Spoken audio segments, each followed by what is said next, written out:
Hello everyone and welcome to the channel. As you read, this is the last video related to Halloween or Day of the Dead this year. So I wanted to have something special for you that is also useful or more ad hoc to the Day of the Dead that is so celebrated here in Mexico. This is how to make a skeleton hand so you can make a quick costume or accessory for these holidays. And dress up as a Katrina or a skull. It's very easy to do and with things we already have. So let's look at what we'll need to do it. We are going to need a couple of sheets of paper depending on how many we want to make. A glass or transparent plastic, although it can also be with waxed paper. A marker, pen or pencil, and our silicone gun with quite a few tubes. Also optionally we will need white rubber bands, some cord and some Velcro. Now let's see how to do it. First we take one of our sheets of paper and place our hand right on top of it, as you can see in the video. Next, with our marker we outline its silhouette and thus mark it completely. Try to keep your hand a little open so that it fits better. So that when you finish it you will have something more or less like I show you. Now we are going to draw the skeleton of this one, which is more or less like this. Just mark a ball in the central part and from there take out the bones that are our fingers.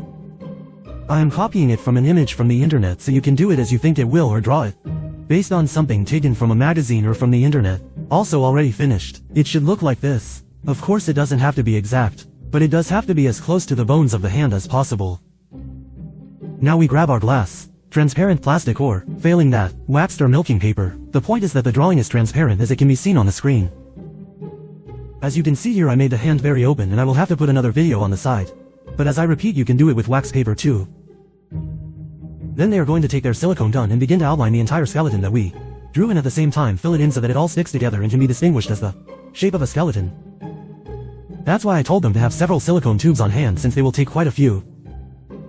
Try to make it as close as possible so that it does not break when you take it off, but that the shape of each of the bones is well defined. In my case, so that the separations of each bone can be seen better, I pass them twice with the same silicone so that these parts become thicker and look more like a bone. But it is totally optional. The layer also does not have to be so thick because it has to be flexible, but now that we have finished filling it, it should look like this. Lastly, put some strips on the part of the fingers, since we will make some rings to be able to put these in. And thus hold it in our hands and we can have mobility with it. So when they finish making it, it will look more or less like this. Once it has dried completely, remove it very carefully so that it does not break. So it is best to do it on a rigid plastic, or in this case a glass, since this way it will not cost you any work to remove it. As you can see, when you put them on your hand you can see how it will be finished. We just need to make the handles to be able to hold it in our hands. For that, just turn it over and make some rings with the strips that we made previously and put a little silicone on the end of one of these and put the other together so that it sticks well. Hold them for a couple of seconds so that the silicone dries. But continue doing the same with the others until you finish all the fingers of the hand. So when you finish it, it looks more or less like this. Just try it on your hands and see how it fits. As you can see, I left some fingers without the silicone strips since they broke, but they could easily be used again. But I want to show you that you can also hold them in another way, and it is much easier and it doesn't look bad at all.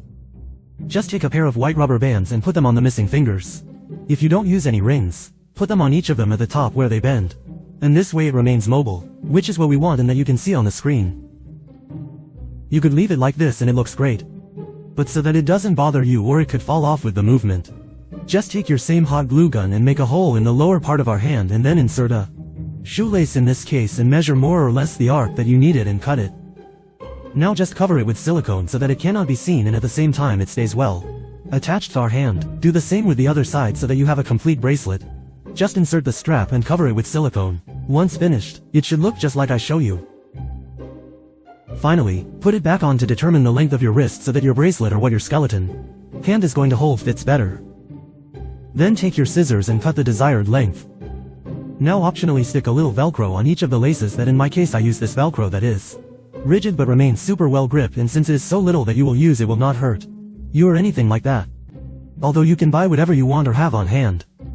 The point is that once they have it finished, it won't fall off and they will have one of the parts of their costume ready for this Day of the Dead, hopefully.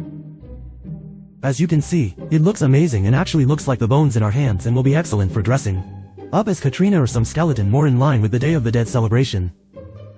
Which is also ideal for Halloween, since you can paint a little blood on it or even simulate a little skin and it will surely look great. But the best of all is that it is super easy and quick to make, and it can get you out of trouble if you don't have a costume ready when the day to dress up arrives and you don't have anything on hand. creating the apart from the fact that it will be very easy to make. Your children, nephews or grandchildren will love it. So from the channel as I do, we wish you a very happy holiday, whether it is the dead or Halloween. Since the important thing is to have a pleasant time with family or friends, and it is another excuse to be together. So have fun and get lots of candy.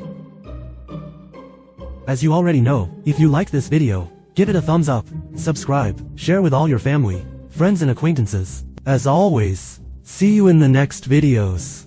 Thank you.